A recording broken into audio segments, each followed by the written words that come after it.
image here. Does that mean it's on? Oh, now I think it's on because the little red light is on. So, Okay. Okay, well, here we are at Charlie Foster's ARD meeting, and I am the diagnostician, Cherie Odell, and then we have several participants. We have Mrs. Foster, the student's mother, who is Charlie Foster. We have the student here. We have Mr. Foster, his father. We have Renee Foster, who just happened to come along, who is his little sister.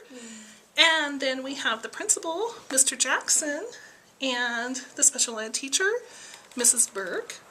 And we have Charlie's regular ed teacher, Mr. Simmons. And we are going to go ahead and talk about the initial psychoeducational evaluation that I did for Charlie Foster. Okay, I gave Charlie the Whisk, 4th edition, and the Wyatt, the 3rd edition, on March 14th, 2014. And the reason Charlie was referred was that his parents had a concern about his reading and math skills. Charlie's parents describe him as energetic and friendly. They reported his strengths as an extensive imagination, high vocabulary, and a very good sense of humor. According to the referral information, he lives with his parents and younger sister. English is reported as the only language spoken in the home, and Charlie reported that he would like to pursue a career as a counselor. He says that he enjoys playing with his sister and being on the computer. He identifies spelling and art as 2 things he feels he is good at, and I believe he also likes football. And okay, also Charlie has no health or developmental history to report. He has not suffered from any major illnesses or accidents, and he is healthy currently. Let me see. Charlie's primary language, racial and ethnic background were considered when selecting and interpreting the evaluation procedures. There appears to be no evidence of cultural, linguistic, or educational disadvantage. Okay, Charlie had attended Sonoma Elementary in El Paso, Texas for kindergarten through the 4th grade, and he began to attend New Mexico Virtual Academy in the 5th grade. Okay, the following information was taken from the teacher assessment inventory completed by Mr. Simmons, Charlie's 5th grade teacher. Mr. Simmons says that Charlie demonstrates difficulty in the areas of reading comprehension and math word problem solving, and he recommends that Charlie appears to need special education services, monitoring and support to become or remain a productive student, which is currently not part of his education program. And Charlie's parents report that they have been providing support at home for Charlie and have been helping him with his homework. Charlie has an easier time with math word problems if his parents read them to him. Okay. Charlie had a vision and hearing screening, which was completed by Mandy Schaefer, the registered nurse, on February 1st, 2014, and he passed both vision and hearing screening bilaterally. It was easy to establish rapport with Charlie during the test, and he seemed willing to attempt all the tasks presented to him. The results of the assessment are considered to be valid, a valid estimate of Charlie's current abilities. Okay. Let me see. Like I said, we gave him the Whisk and the Wyatt on March 14th, 2014. And I have some information about what the scores mean. For the standard scores, the average is 100, with 90 to 110 often considered the average range. For scale scores, the average is 10, and the average range is often from 8 to 12. And we can have descriptors that describe the scores that vary from well below average to very superior. And those help to, describe what the scores mean. Okay, so let's look at some of the scores that Charlie had on the WISC. And there were several subtests in the similarities. He was at the 75th percentile rank in vocabulary, the 84th percentile rank. Comprehension was the 91st percentile rank. Information, the 63rd percentile rank. Word reasoning, the 95th percentile rank. Block design, the 9th percentile rank. Picture concepts, the 37th percentile rank. Matrix reasoning, the 16th percentile rank. Picture completion, the 37th percentile rank. Digit span, the 91st percentile rank. Letter number sequencing, the 63rd percentile rank. Arithmetic, the 37th percentile rank. Coding, the 16th percentile rank. Symbol search, the 50th percentile rank. Cancellation, the 2nd percentile rank. And we have some composite scores. So in verbal comprehension, Charlie scored a 116, which is in the high average range. In perceptual reasoning, it was 84, which is the low average range. In working memory, he had a 113, which is the high average range. In processing speed, it was a 91, which is average. And his full scale IQ was a 102, which is average. So Charlie's full scale IQ of 102 puts his overall cognitive functioning relative to children of comparable age within the average range of intelligence on a standardized measure of intellectual ability. His overall thinking and reasoning abilities exceed those of approximately 55% of children his age. The Verbal Comprehensive Index is a measure of verbal concept formation, verbal reasoning, and knowledge acquired from one's environment. So Charlie's index score of 116 falls in the high average range, and above those of approximately 86% of his peers. Charlie performed comparably on the verbal subtest, contributing to the verbal comprehension index, suggesting that these verbal cognitive abilities are similarly developed. He demonstrated comparably when he had to abstract meaningful concepts and relationships from verbally presented material. In similarities, he scored a 12. In assessing his knowledge of vocabulary words, in vocabulary, he scored a 13. Excuse me. And in comprehension of social situations and knowledge of conventional standards of social behavior, in comprehension, he scored a 14. Okay, the Perceptual Reasoning Index is designed to measure fluid reasoning in the perceptual domain with tasks that assess nonverbal concept formation, visual perception, organization, simultaneous processing learning, as well as spatial processing and visual motor integration. And Charlie's score of 84 falls in the below average range and above those of approximately 14% of his peers. His performance is comparable in tasks that measure nonverbal fluid reasoning. In picture concepts, he scored a 9. Assessing visual information processing that requires abstract reasoning skills without verbal expression. Matrix reasoning, he scored a 7. And assessing the ability to mentally organize visual information. In block design, he scored a 6. He was required to recall, manipulate, and repeat letters and digits in the letter numbering sequencing subtest. And scored an 11 there, with similar results in both subtests. Excuse me. The Processing Speed Index provides a measure of the child's ability to quickly and correctly scan, sequence, or discriminate simple visual information. Faster processing of information may conserve working memory resources. The Processing Speed Index also measures short-term visual memory, attention, and visual motor coordination. Charlie's score of 91 places him in the average range and better than approximately 27% of his peers. Processing visual material quickly is an ability that Charlie performs less well than his verbal reasoning ability.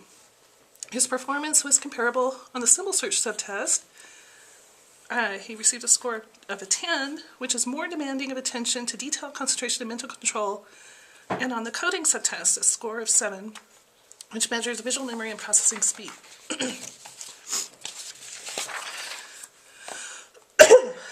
Okay, and then I gave him a test of achievement, the Wessler Individual Achievement Test, 3rd edition. And these were his scores on that. The oral language, he had a score of 116, which is in the 86th percentile rank, is above average. In the total reading, he got a score of 119, which is in the 90th percentile rank and is above average. In the basic reading, he got a 127, which is in the 96th percentile rank and is above average. In reading comprehension and fluency, he got a 107, which is in the 68th percentile and is average. In written expression, he got a 132, which is in the 98th percentile rank and is superior. In mathematics, he got a 109, which is in the 73rd percentile rank and is average. In math fluency, he got a 98, which is in the 45th percentile rank and is average. And his total achievement score was 123, which is in the 94th percentile rank and is above average. Excuse me. So, I guess we'll go over the reading subtest. So in reading, Charlie earned a reading composite score of 119, which fell in the above average range of ability, and is a grade equivalent of above 12.9, 12th grade 9th month. His skills in this area exceed that of approximately 90% of students his age. He performed comparably on tasks that assessed his capability to correctly read a series of printed words. His word reading score was 123, with a grade equivalent of above 12.9, or 12 years, 9 months, and correctly apply phonetic decoding rules when reading a series of nonsense words. Pseudo-word decoding was 123, which is a grade equivalent of above 12 years, 9 months. He exhibited a relative weakness in comparison to the other reading scores when reading sentences and paragraphs and answering questions about what was read. His reading comprehension score was 106, excuse me, which was a grade equivalent of 8 years, 4 months. In word reading, that assesses decoding skills and requires different pre-reading and reading skills depending on the age of the student. In part of the subtest, student is required to read aloud from a graded word list. Charlie's standard score of 123 was better than approximately 94% of his peers. As the words in the subtest increased in difficulty, Charlie continued to read each item and would self-correct himself when needed until he reached his ceiling. Renee, I wonder if you could get me a glass of water. Would that be okay? Okay. The reading comprehension subtest includes reading sentences aloud and reading slightly longer narrative, informative, and functional passages. The subtest measures higher-order critical thinking skills, such as summarizing the main idea, recognizing stated details, predicting events and outcomes, recognizing stated and implied cause and effect, excuse me, and using context to determine word meaning. Charlie's reading was assessed by tasks that require knowledge of phonetic awareness and decoding skills, reading sentences or passages and answering questions about what he read, conclusions, and identifying beginning and ending sounds of words and rhyming words. Thank you.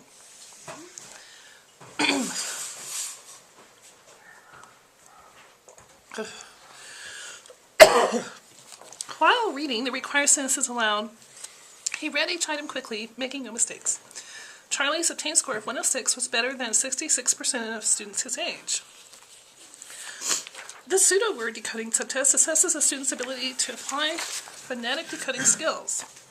The student is required to read aloud from a list of nonsense words designed to mimic the phonetic structure of words in the English language.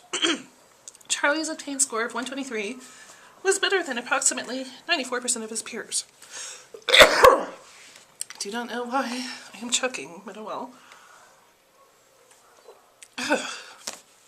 Okay, let's go over the mathematics subtests.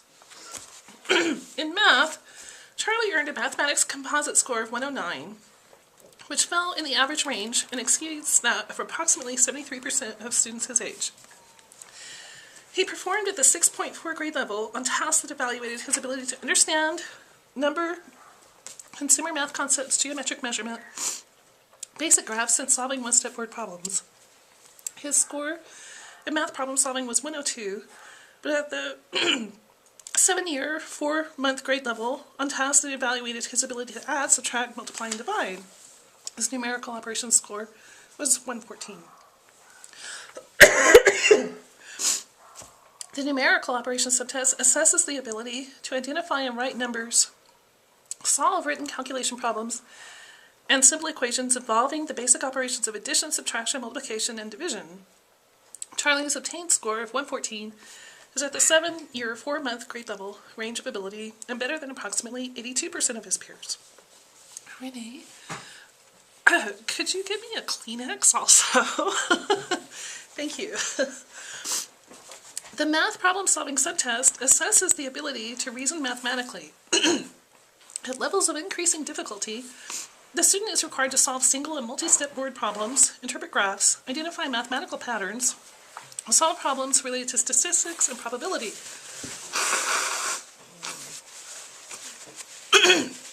Other tasks include identifying geometric shapes, items related to time, money, and measurement. Charlie's obtained score of 102 exceeds that of approximately 55% of students his age. Okay. And we have the written language subtests. In overall written language skills, Charlie performed in the superior range, as indicated by his written expression composite standard score of 132. His achievement in this area is better than 98% of students his age.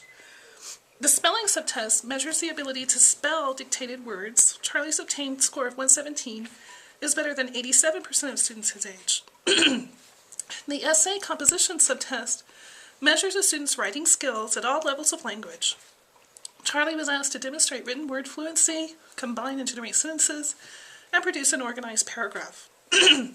Charlie produced an obtained standard score of 118 on this subtest and better than approximately 88% of his same-age peers. Charlie was able to combine given sentences and produce his own well-written sentences that contained required information. He used correct spelling, capitalization, and punctuation in both his sentences and paragraph.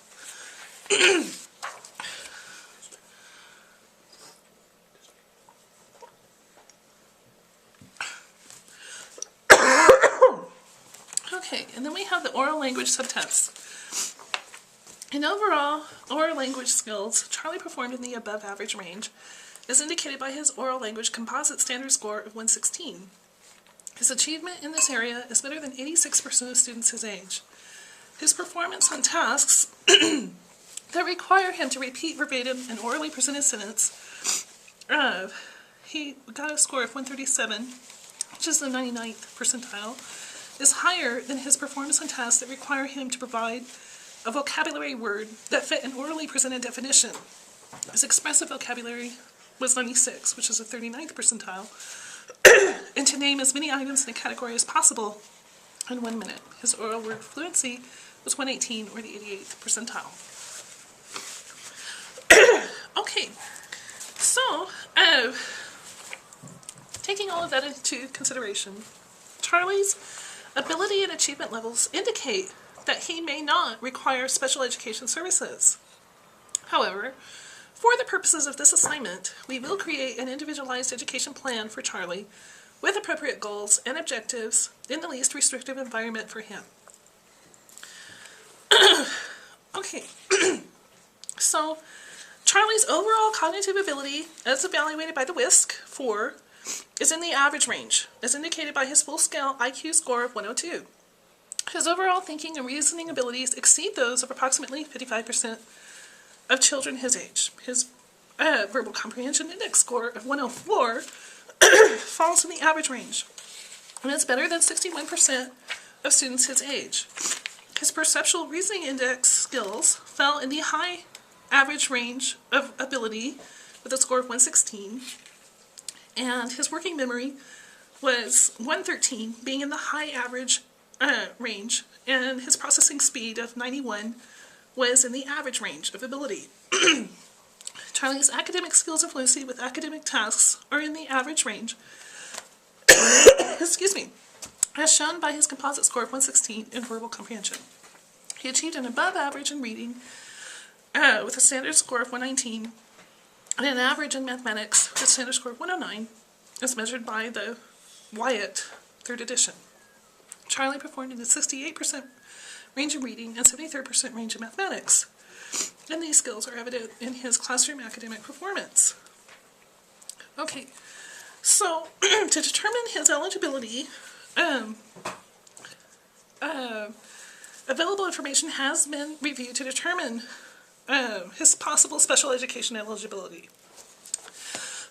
For each category considered, the following information is printed: the definition of the exceptionality, any criteria which are met, and any criteria which were not considered to be met. Documentation is provided as needed. So, for specific learning disability, that is a disorder in one or more of the basic psychological processes involved in understanding or in using language, spoken or written, which may manifest itself in an inability to listen, think, speak, read, write, spell, or to perform mathematical calculations. The term includes such conditions as perceptual disabilities, brain injury, minimal brain dysfunction, dyslexia, and developmental aphasia. The term does not include children who have learning problems which are primarily the result of visual, hearing, or motor disabilities, of intellectual disability, of emotional disturbance, or of environmental, cultural, or economic disadvantage. Under federal criteria 34C of R 300.541A2, to be eligible for special education services as an individual having a specific learning disability, an individual must evidence academic achievement excuse me, at least one standard deviation below the test mean, and not commensurate with age and ability levels in one or more of the following areas: oral expression, listening comprehension, written expression, basic reading skills, reading comprehension, math calculation, and math reasoning. The individual must also evidence a sensory processing deficit in the below average range of function. The criteria was not met. The achievement test scores are not at least one standard deviation below the mean on the Wyatt 3. And the sensory processing test scores are not in the below average range on the WISC 4. Okay, so based on the results of the current diagnostic evaluation and the New Mexico Public Education Department Technical Evaluation and Assessment Manual, it is determined that Charlie does not meet the eligibility criteria of specific learning disability. A school-age child whose measured intelligence quotient, either verbal or nonverbal, measures at least 2 standard deviations above the mean on an intelligence test, and who meets at least one of the following additional criteria: a score of at least the 95th percentile or above on the total battery score of a standard achievement test, and outstanding creativity or divergent thinking, and outstanding critical thinking or problem-solving ability on a test, is a requirement to be considered gifted. And the eligibility criteria was not met. The intelligence test scores are not at least 2 standard deviations above the mean on the WISC 4. However, he did meet the requirement that achievement test scores were at or above the standard score of 120 on the Wyatt 3rd edition. So it is determined that Charlie does not meet the eligibility criteria as gifted. But for the purposes of the assignment, we will do the IEP as if he did have a specific learning disability. Okay, and I have several recommendations based on the testing results. Okay, when providing instruction in reading comprehension, make sure that Charlie's instructional materials are at the independent reading level in word recognition. Present purposeful reading assignments. For example, have Charlie locate and take notes on information he will use in the text to lead a discussion or provide information to his cooperative learning group. Before assigning a reading selection to Charlie, find out what he already knows about the topic. If he lacks the knowledge necessary to understand the selection, pre-teach the necessary background information. When teaching Charlie new concepts, attempt to relate them to ideas that he already understands by using analogies from his own experience. Teach Charlie to read actively for meaning, attempting to associate the meaning of the passage with his own knowledge or experience. Teach new vocabulary in Charlie's reading selections by using synonyms or short phrases. Help Charlie relate new vocabulary words and their meanings to his own experiences. When reading a story to Charlie, stop at specific points and ask him questions about the story events. Ask him to predict what he thinks will happen next. After reading Charlie a story, ask him to retell the main idea and the sequence of events. When reading stories or content area textbooks, teach Charlie to read the questions at the end of the chapter first so that he knows what information is important. Provide Charlie with a mixture of story problems that require different mathematical operations. Have him determine what operations are appropriate for each problem. Make sure all assigned word problems are written at Charlie's independent reading level. When Charlie has difficulty with the computation involved in a story problem, have him substitute smaller numbers so that he can understand the operations involved and then calculate the problem a second time using the original numbers.